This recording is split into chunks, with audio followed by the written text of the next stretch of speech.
Que el Señor me lo bendiga. Es un día muy especial en el cual el Señor nos concede el privilegio de poder llegar hasta su amable hogar y poder considerar la palabra del Señor, una palabra que es viva y eficaz y que llega al corazón del hombre a fin de prepararlo como un hombre que puede manifestar la voluntad de Dios y dar a conocer las virtudes de aquel que nos llamó del pecado a su luz admirable. Esta oportunidad quisiera que viéramos algunos detalles que la Escritura nos tiene.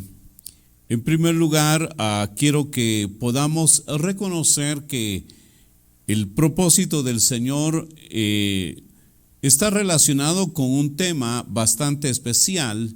Y hemos venido tocando el tema acerca del por qué el Señor quiere que podamos hacer un discipulado.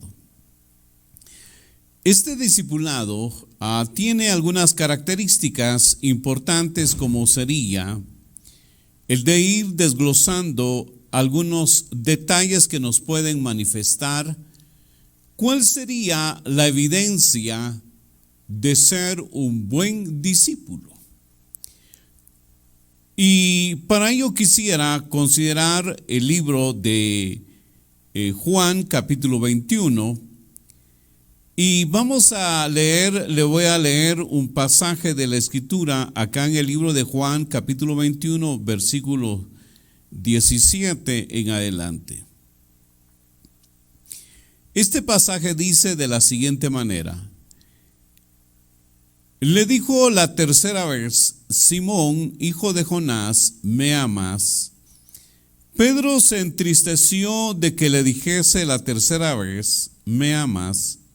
Y le respondió: Señor, tú lo sabes todo, sabes que te amo. Jesús le dijo: apacienta mis ovejas.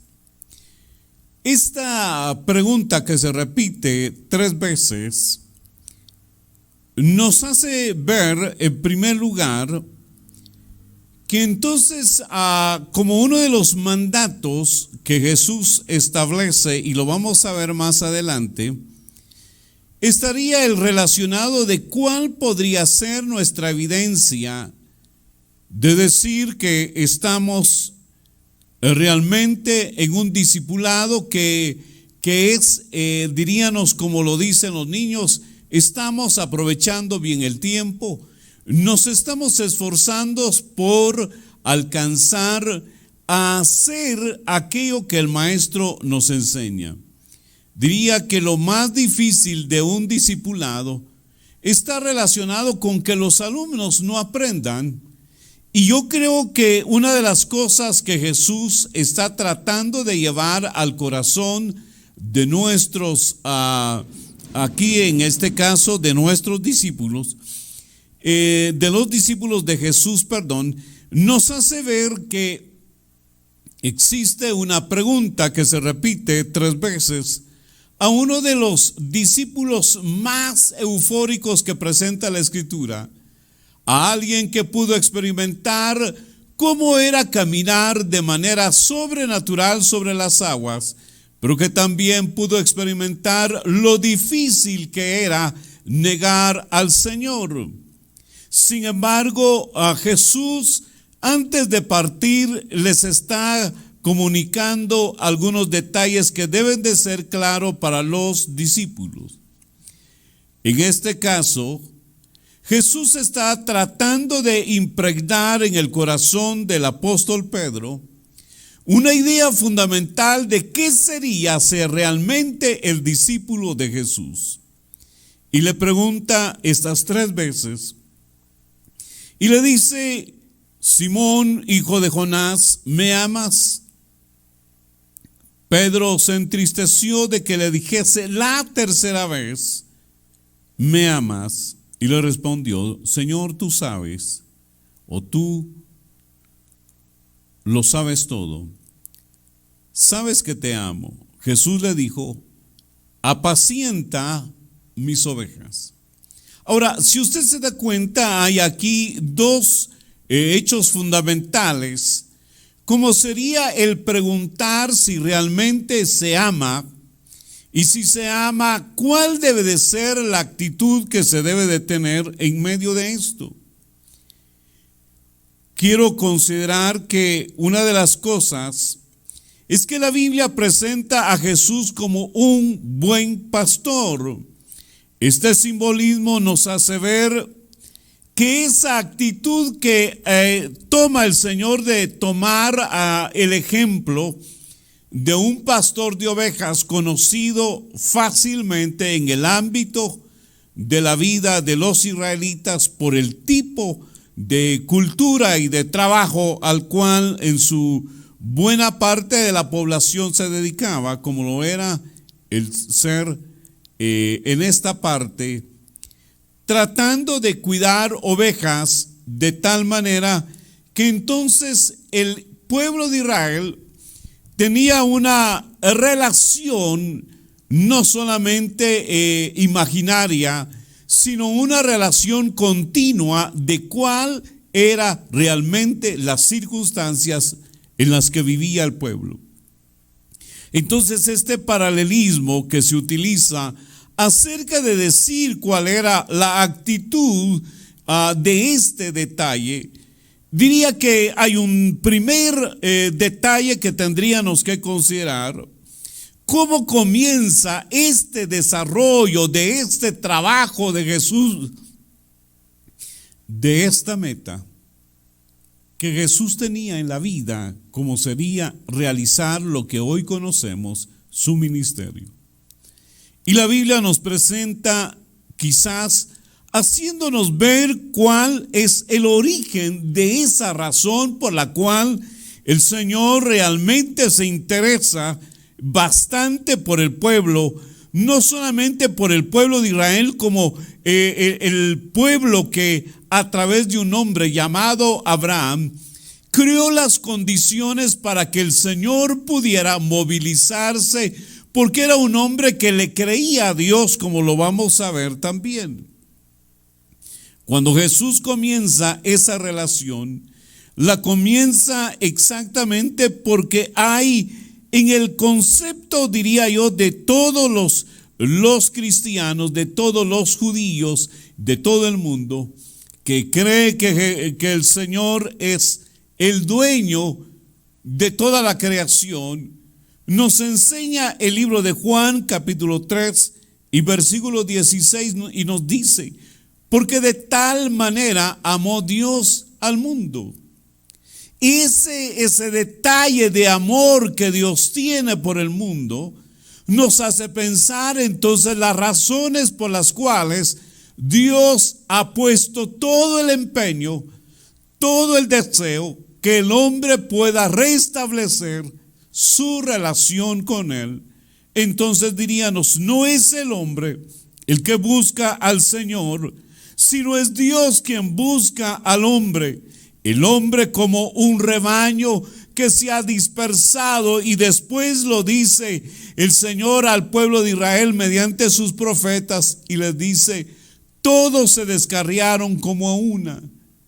Sin embargo, el Señor establece una relación bastante importante, y en esa relación empieza Dios a manifestar su amor y su misericordia, no solamente por todo el mundo, sino en medio de esto a toda persona que ame el hacer la voluntad de Él. Como una relación con un pueblo a quien Dios le hace una promesa, como es Abraham, el libro de Éxodo capítulo 3, en la versión Dios habla hoy, dice de la siguiente manera: pero el Señor siguió diciendo, claramente he visto cómo sufre mi pueblo que está en Egipto. Los he oído quejarse por culpa de sus capataces y sé muy bien lo que sufren. Es decir, Dios, al igual que fija sus ojos en un pueblo a quien Dios le ha hecho una promesa, Le quiero decir que de igual manera Dios está visualizando exactamente todo ese proceso que tiene este mundo. La Biblia nos enseña que hay un proceso al cual el mundo se está hundiendo. Cada vez su pecado, su maldad resulta ser mayor, de tal manera que nos hace pensar realmente hacia dónde se dirige esta humanidad, cuál es el camino que le espera. Y yo le quiero decir que al igual que en el Antiguo Testamento, la Biblia nos presenta una meta claramente establecida que dice: como en los días de Noé, así será la segunda venida de Cristo. Ahora, tal vez valdría la pena considerar que si estos orígenes de este ministerio de Jesús, de ese quehacer de Jesús sobre la tierra, de llegar hasta la muerte y muerte de cruz, nos hace pensar realmente cuáles han sido las metas que nos hacen ver entonces cómo Dios empieza a manifestar esa relación para con el hombre. El libro de Jeremías 31:3 dice: Jehová se ha manifestado a mí hace ya mucho tiempo, diciendo: con amor eterno te he amado, por tanto te prolongué mi misericordia. Vea usted que entonces ese elemento de relación que surge allá como la compasión que Dios tiene por toda su creación, el amor que Dios siente por toda su creación, y entonces dice que esa relación se hace evidente a través de un acto que Dios está realizando continuamente con el hombre.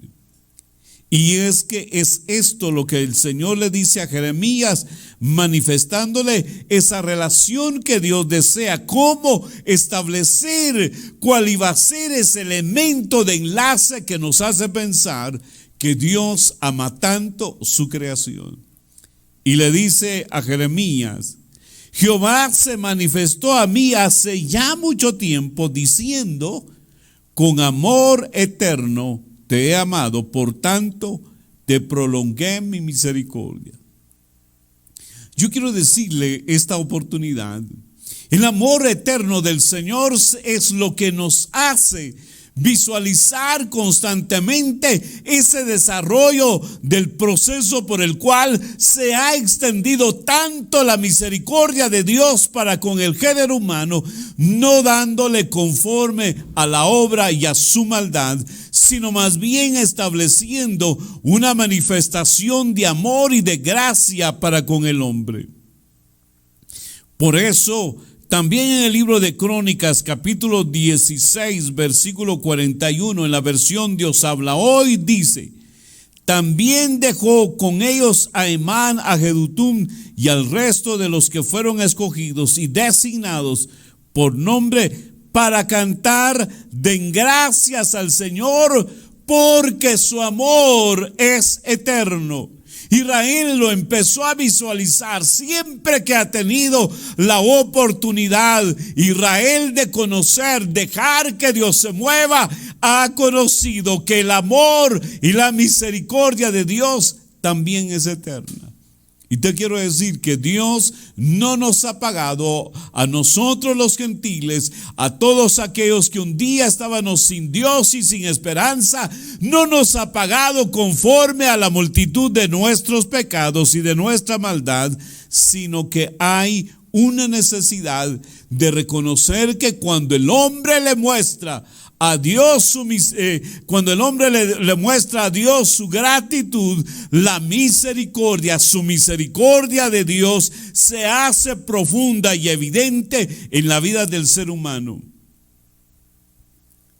Ahora, tendríamos que ver entonces que la Biblia nos presenta a nosotros un detalle bastante grande y posiblemente le diríamos importante.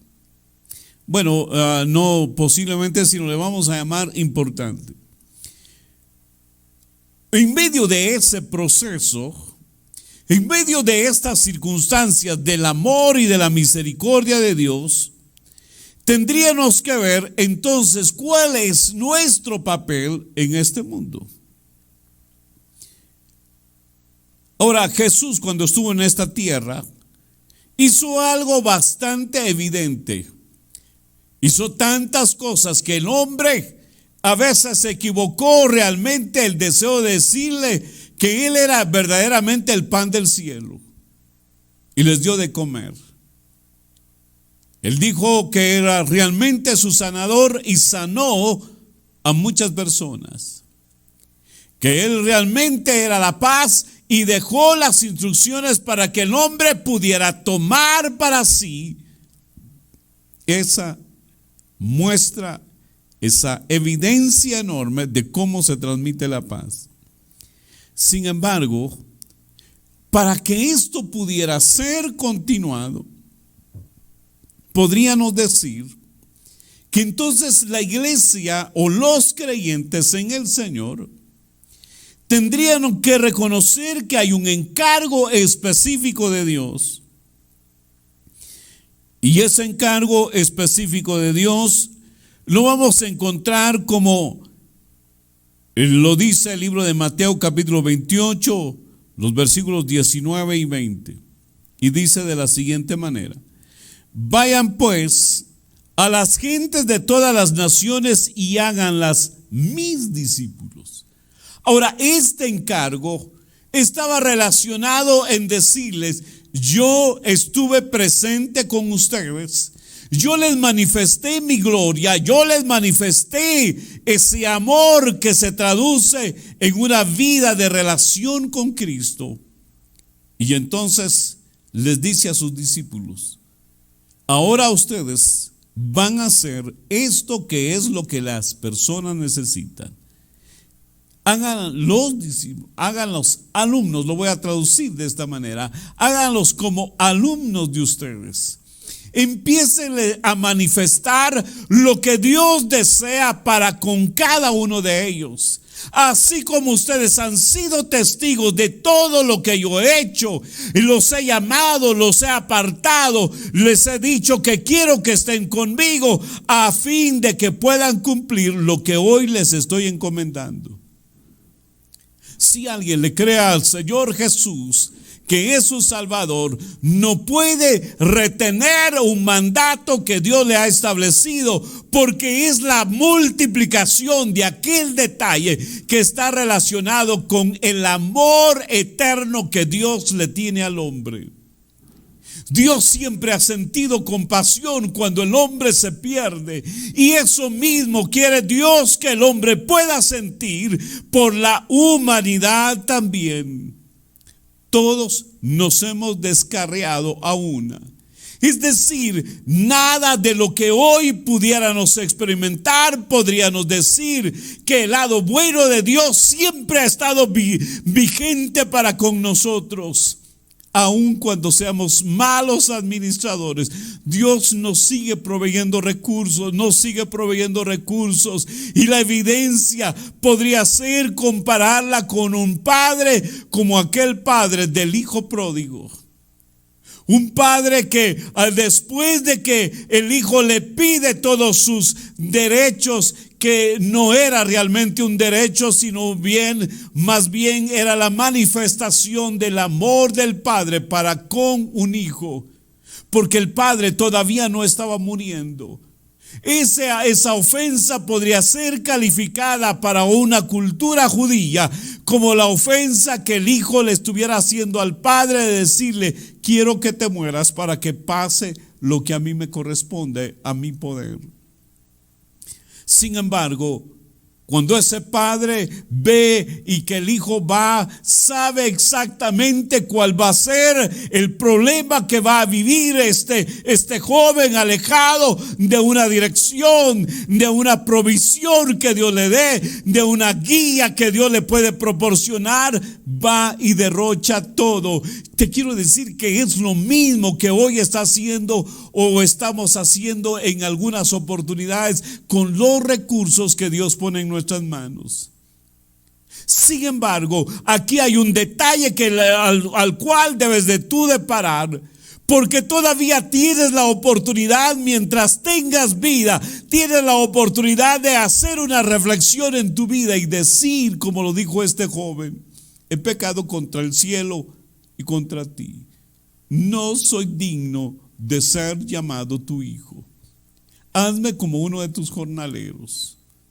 Sabe ese detalle, sabiendo de que aún siendo sencillamente de estar en la presencia de Dios, el hombre disfruta de las más ricas y abundantes bendiciones de Dios. Sin embargo, tenemos claramente una idea fundamental, que sería: el Padre lo espera, anhela que vuelva. Y te quiero decir que ese debe de ser el sentir que la iglesia debe de manejar, un anhelo profundo, exactamente un anhelo profundo, porque se manifieste una vez más ese amor del Padre. Dios ha sentido tanta compasión de ti, y no porque tú te las puedas todas, sino porque Él te provee los recursos para que puedas tener la vida llena de bendiciones. Entonces le dice: vayan y hagan discípulos. Y le dice acá: y bautícenlos en el nombre del Padre, del Hijo y del Espíritu Santo, y enséñenles. O sea que no solamente hay un detalle de buscar alumnos, sino más bien haga un proceso del cual usted no se vaya a arrepentir. Propóngase. Decirle a una persona, propóngase, si es un buen siervo de Jesucristo, si es un hijo del Señor, empiece a sentir lo mismo que el Señor siente, una gran compasión, no porque realmente estén sufriendo innecesariamente, sino porque ciertamente el hombre lo merece. Sin embargo, es el pecado engañando al hombre, es el enemigo de nuestras vidas, haciendo que el hombre se pierda, agarrando caminos equivocados, confiando en lo que no debe de confiar, esperando en quien no debe de esperar, teniendo su seguridad en quien nadie le puede dar seguridad. Pero sabes una cosa: tú puedes experimentar que Dios está de tu lado, que Él puede pelear las batallas por ti, que Él puede sanarte, que Él puede cuidarte, que Él puede restablecer lo que el hombre ha perdido. Y entonces le dice a sus discípulos: esto es lo que yo quiero que hagan. Busquen alumnos y propónganse formarlos de tal manera que puedan experimentar las bendiciones que ustedes experimentan. No habrá satisfacción más grande para cualquiera de nosotros los creyentes en el Señor, porque le produce tanto gozo al Señor saber qué es lo que estamos haciendo en la tierra. Por eso la palabra del Señor dice que cuando un pecador se arrepiente, allá en los cielos hay fiesta. Cuánta satisfacción, cuánto gozo experimentas tú cuando Dios toca el corazón de un hombre y se arrepiente de su pecado. Y entonces la Escritura dice: por tanto, id y haced discípulos a todas las naciones, bautizándolos en el nombre del Padre, del Hijo y del Espíritu, enseñándoles que guarden todas las cosas que les he mandado. He aquí, yo estoy con vosotros todos los días hasta el fin del mundo. Aquí hay una palabra fundamental que nos hace pensar, y es: ¿qué sería guardar entonces? Enseñándoles que guarden. Es decir, esta palabra nos está mandando a que podamos tener claramente en nuestra mente y poder transmitir al ser humano, también aquel que necesita mucho del Señor, que tenga claro que hay algo que no puede estar jugando, con lo cual no puede estar jugando, sino debe de apreciar enormemente. Y lo sería ese amor tan grande que Dios tiene. Hay un refrán que repetimos constantemente los humanos y es: nadie sabe lo que tiene, sino hasta que lo ha perdido.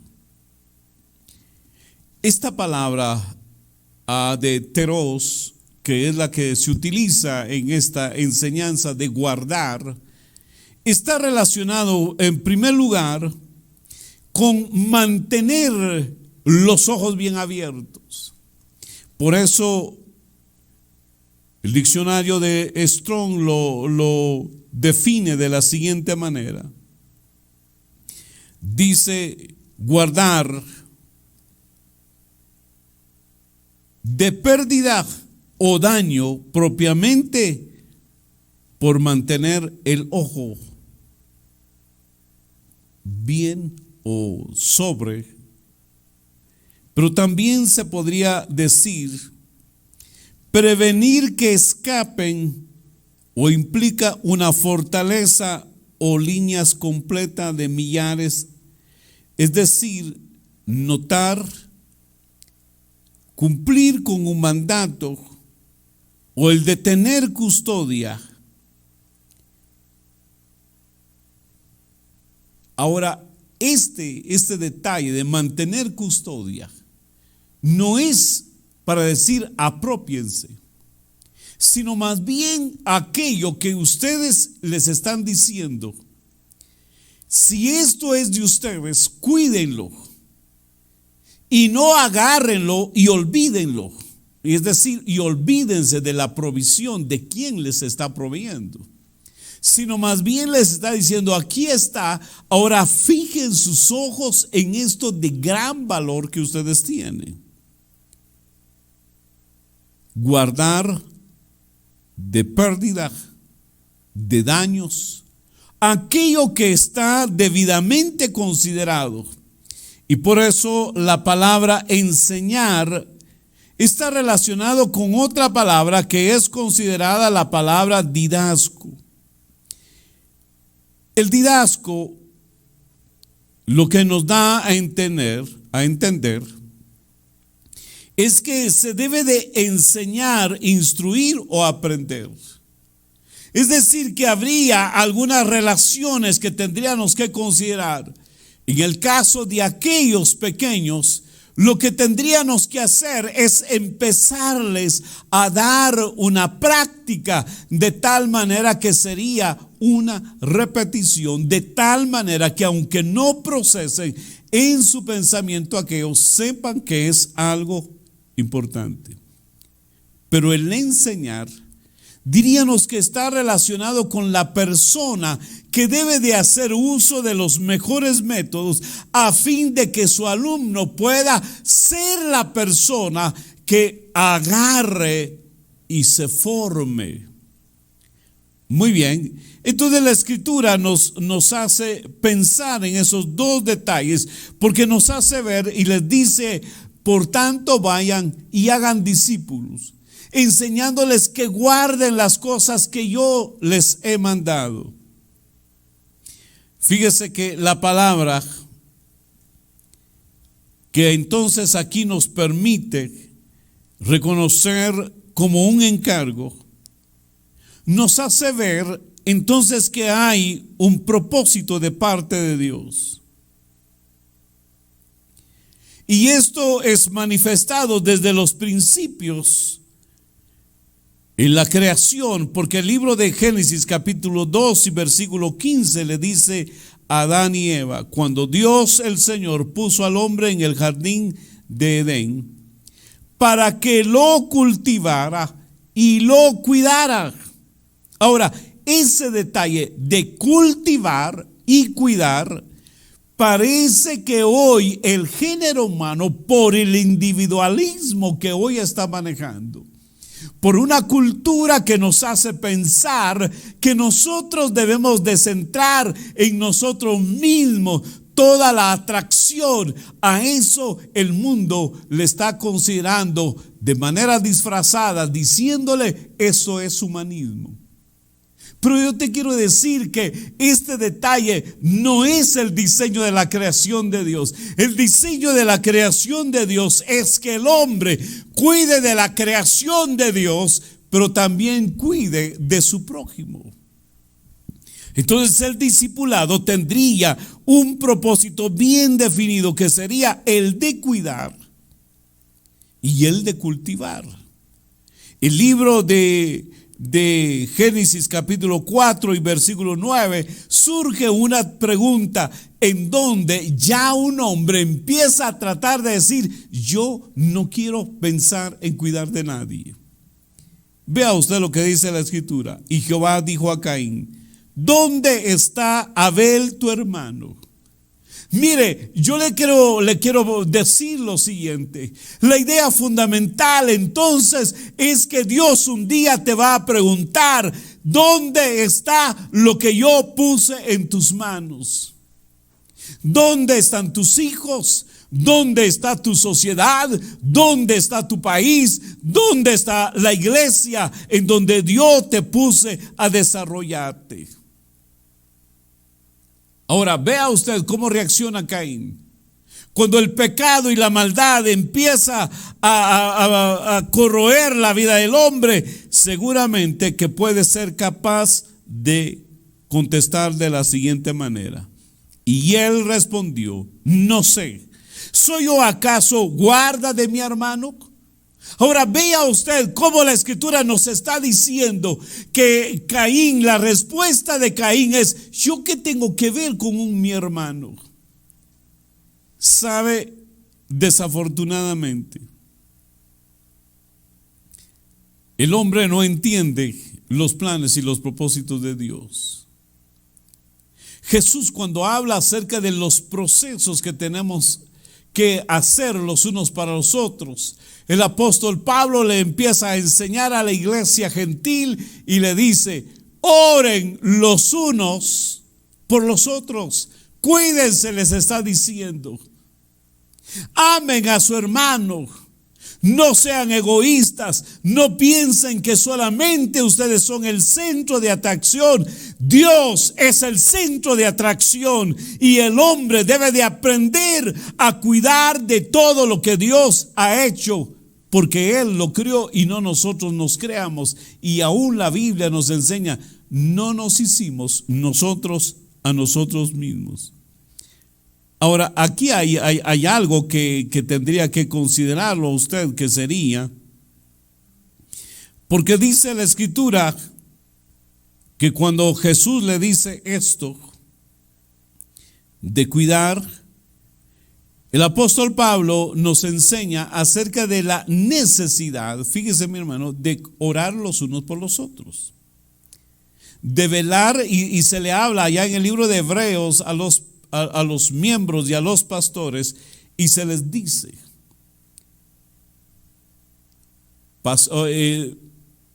obedezcan a los miembros de la iglesia, se les dice: obedezcan a sus pastores,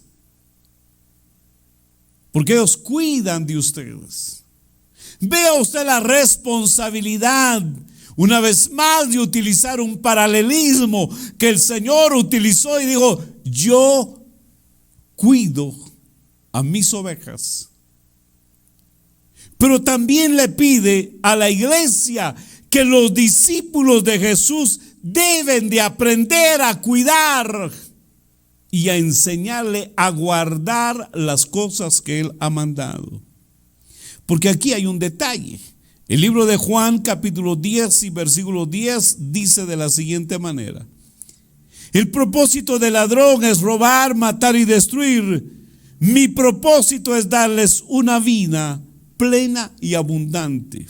Ahora vea usted la diferencia entre dos conceptos diferentes que el hombre puede llegar a tener. Alguien que sea instruido para centrarse en sí mismo, y alguien instruido para pensar lo que Dios ha deseado. Dios ha deseado y dice: mi propósito es darles una vida plena y abundante. Vea usted la diferencia de Dios. Si el enemigo de nuestras almas dice que tiene como propósito robar, matar y destruir, el Señor te dice: mi propósito es darles una vida plena y abundante. Sabe, Dios ha estado interesado en alimentarte. Dios ha estado interesado en que crezcas saludablemente. Por eso es que la figura de ser un pastor está relacionada en que el pastor se preocupa enormemente por cuidar de sus ovejas, por alimentar a sus ovejas, por educar a sus ovejas. Y le quiero leer este pasaje que dice de la siguiente manera: Mas en cuanto a vosotros, ovejas mías, así ha dicho Jehová el Señor, he aquí yo juzgo entre oveja y oveja, entre carnero y macho cabrío. Ahora, ¿por qué está diciendo este pasaje de la Escritura de esta manera? ¿Sabe? El problema más grande es que a veces nosotros no estamos educados para convivir. Y entonces Dios nos tiene que decir: no se preocupe, Dios va a juzgar entre una persona y otra persona, entre un débil y un fuerte, entre el poderoso y el necesitado. Dios los va a juzgar. Por eso el libro de Juan nos hace ver también ese detalle de cómo el enemigo actúa y cómo nosotros tenemos que estar plenamente convencidos de lo que Dios espera de nosotros. Ahora, eso nos hace pensar entonces que Dios siempre va a enviar. Pero quiero avanzar casi en la parte final de esta meditación. Y todo esto que le he dicho se resume entonces en lo que leíamos al principio en nuestro pasaje base. El versículo 15 del libro de Juan, capítulo 21, dice, en esta versión dice de la siguiente manera, es la versión Reina Valera revisada: Cuando terminaron de comer, Jesús le dijo a Simón Pedro: Simón, hijo de Jonás, ¿me amas más que esto? Le respondió: sí, Señor, tú sabes que te quiero. Él le dijo: apacienta mis corderos. Volvió a decirle por segunda vez: Simón, hijo de Jonás, ¿me amas? Pedro le respondió: Señor, tú sabes que te quiero. Le dijo: pastorea mis ovejas. Y la tercera vez le dijo: Simón, hijo de Jonás, ¿me quieres? Pedro se entristeció de que la tercera vez le dijera: ¿me quieres? Y le respondió: Señor, tú lo sabes todo. Tú sabes que te quiero. Jesús le dijo: apacienta mis ovejas. Ahora, aquí tendríamos que ver sobre dos detalles fundamentales, que sería una evidencia y una dependencia. El primer detalle que tenemos que considerar es que esta palabra utilizada en este pasaje de la Escritura es que Jesús les está planteando solamente una pregunta bajo dos esquemas diferentes. La primera es: ¿cuál es la actitud que tú manejas? ¿Y cómo puedes evidenciar que realmente Jesús es el Señor de tu vida? ¿Cómo puedes evidenciar que el Señor es quien te está enseñando? Hay quienes aprenden, pero no del Señor, sino de los golpes de la vida. Hay quienes aprenden no del Señor, sino de lo que el enemigo de nuestras almas les está planteando, como pudiese ser un humanismo, algo centrado en el hombre mismo. Y para esto es muy fácil de entenderse. Vea usted los anuncios que se presentan en varios sectores de los medios de comunicación, donde tratan de centrar para que un producto pueda ser de atracción para el hombre. Y le dicen a usted cualquier cosa que va a tocar los deseos que usted humanamente puede tener, o lo que se llama poder tocarle su ego.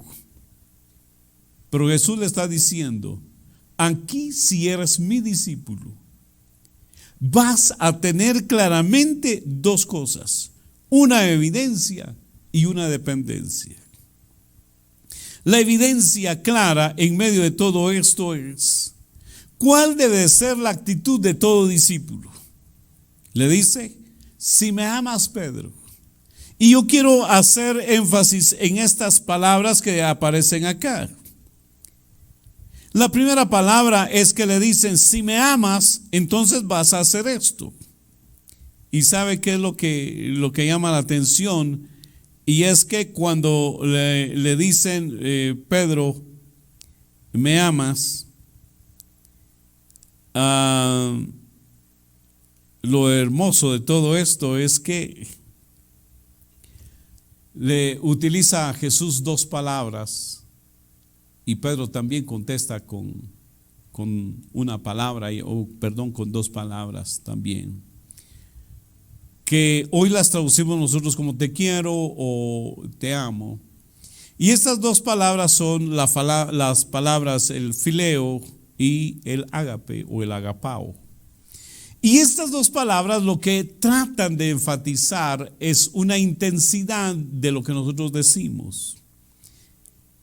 Si Jesús le está preguntando a Pedro, Pedro, hijo de Jonás, ¿me amas? Es decir, le está diciendo, yo quiero llevarte a la intensidad de lo que es un verdadero discípulo. Se dice que las personas que más disfrutan lo que hacen son los que aman su trabajo. Es decir, se han metido. Han estado experimentando o viviendo, en otras palabras, lo que realmente es algo trascendental para ellos. Algunas veces se le puede llamar vocación, pero sabe una cosa importante es, estás viviendo en la intensidad que Dios quiere que vivas el ser discípulo. No es solamente una simple pasión, una simple atracción, porque esta es la parte complicada que se va a tener en una relación con el Señor o en un discipulado con el Señor. Si realmente amas, vas a vivir intensamente esa relación con el Señor. Y entonces le dice, si me amas, si hay una intensidad profunda, porque el amor sencillamente es el propósito voluntario y consciente en donde el hombre disfruta lo que hace. Te quiero decir que entonces va a haber un momento de éxtasis tan grande que vas a poder decir lo que el apóstol Pablo decía en resumen de su vida.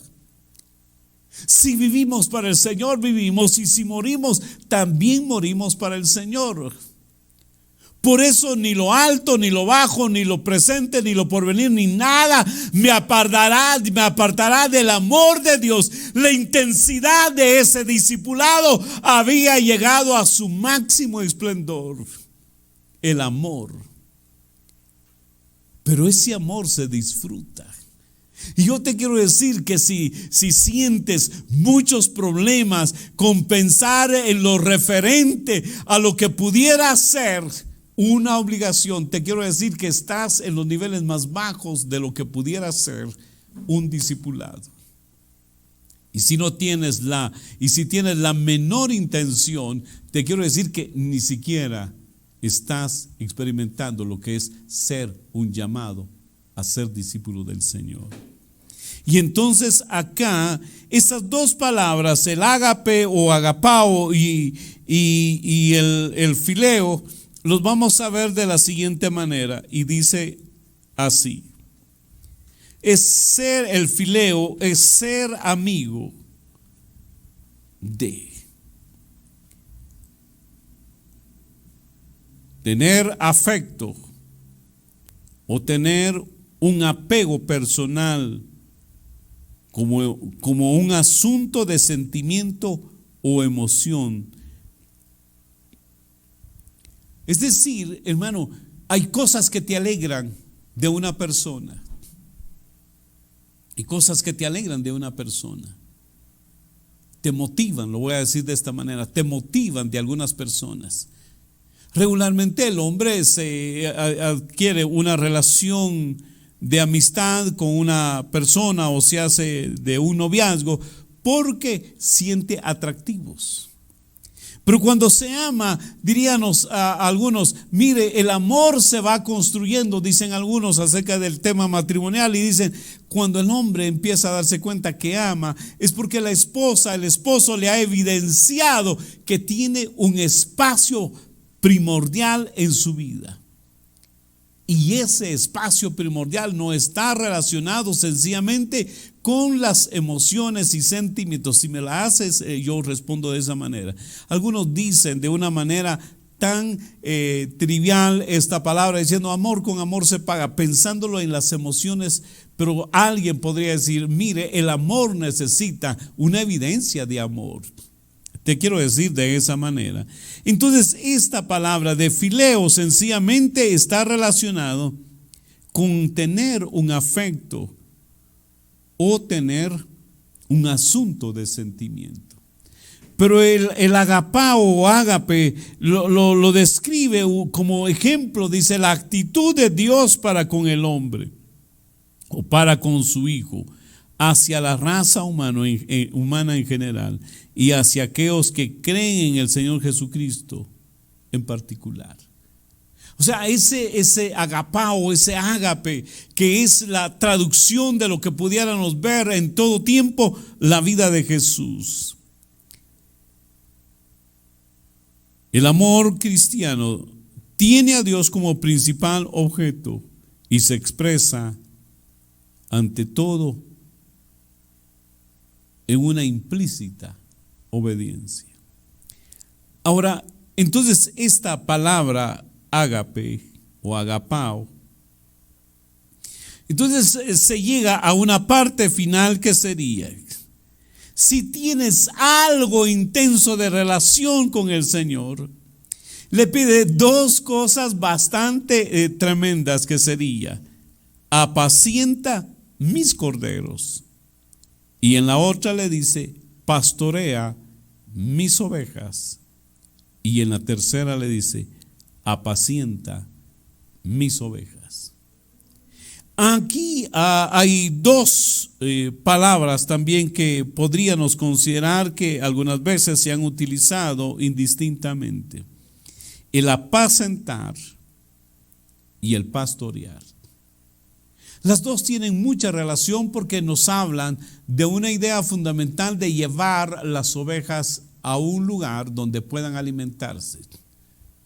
Pero sabemos que algunas veces no ha sido posible ver las dimensiones de ese lugar donde tenemos que llevar a apacentar o donde tenemos que llevar a pastorear. Ahora, te quiero llevar a este ejemplo fundamental. Puedes llevar a las ovejas, a tu familia, a lugares que le provoquen realmente gran satisfacción, como también a un lugar donde sencillamente llenen su estómago.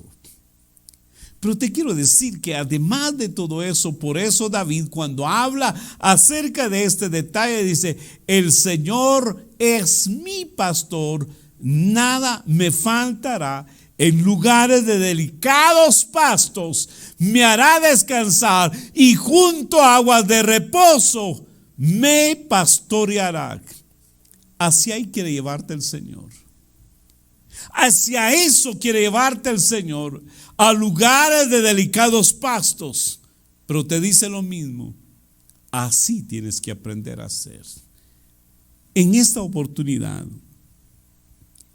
tienes que formar de tal manera. No habrá un discipulado si no te comprometes a disfrutar de la bendición más grande que podemos tener, y es vivir a intensidad una relación con nuestro Señor. ¿Me amas? Yo creo que esa pregunta no va a estar lejos de ti también. En un momento dado, el Señor te la puede hacer. Yo creo que a veces a nivel familiar le pregunta el novio a la novia, ¿me amas? La esposa le pregunta al esposo, ¿me sigues amando? O el esposo le pregunta a la esposa, ¿me amas? Y cuando esto pasa, yo quiero decirte que no puedes mentir, no puedes hacer nada más que contestar con la verdad. Y es ahí donde yo quisiera que hoy pararas. El día que el Señor te haga esta pregunta, el día que el Señor te consulte esto, ¿me amas? ¿Cuál es la evidencia que me estás dando de que me amas? Si yo he vivido a intensidad lo que el Padre me mandó a hacer en la tierra, salvar lo que se había perdido. Hoy te quiero decir, es la misma intensidad que Dios espera de ti. Vivir a intensidad lo que Dios quiere que hagas. No es un simple afecto. Por eso Pedro siente gran tristeza, porque no lo está situando Jesús en el plan de los afectos, sino lo está llevando al plano de la voluntad, del pensamiento y de tus emociones. ¿Me amas? ¿Amas tú al Señor Jesús? ¿Cómo le pruebas al Señor que realmente le amas? Solo con una cosa sencilla: haciendo un discipulado y luego apacentándolos por delicados pastos que el Señor siempre te va a guiar a experimentar. Oremos. Padre, en el nombre glorioso de Jesús, muchas gracias por esta palabra de bendición y porque la gloria y la misericordia tuya se evidencia en nuestro ser. Gracias, Padre, en el nombre glorioso de Jesús. Ayúdanos a entender siempre la intensidad de ese llamamiento que nos hiciste, de ese ejemplo que tú nos presentaste, de tal manera que la gloria y la bendición tuya no se aparten de nuestras vidas. En el nombre glorioso de Jesús. Amén y amén. Que el Señor me lo bendiga y hasta una próxima.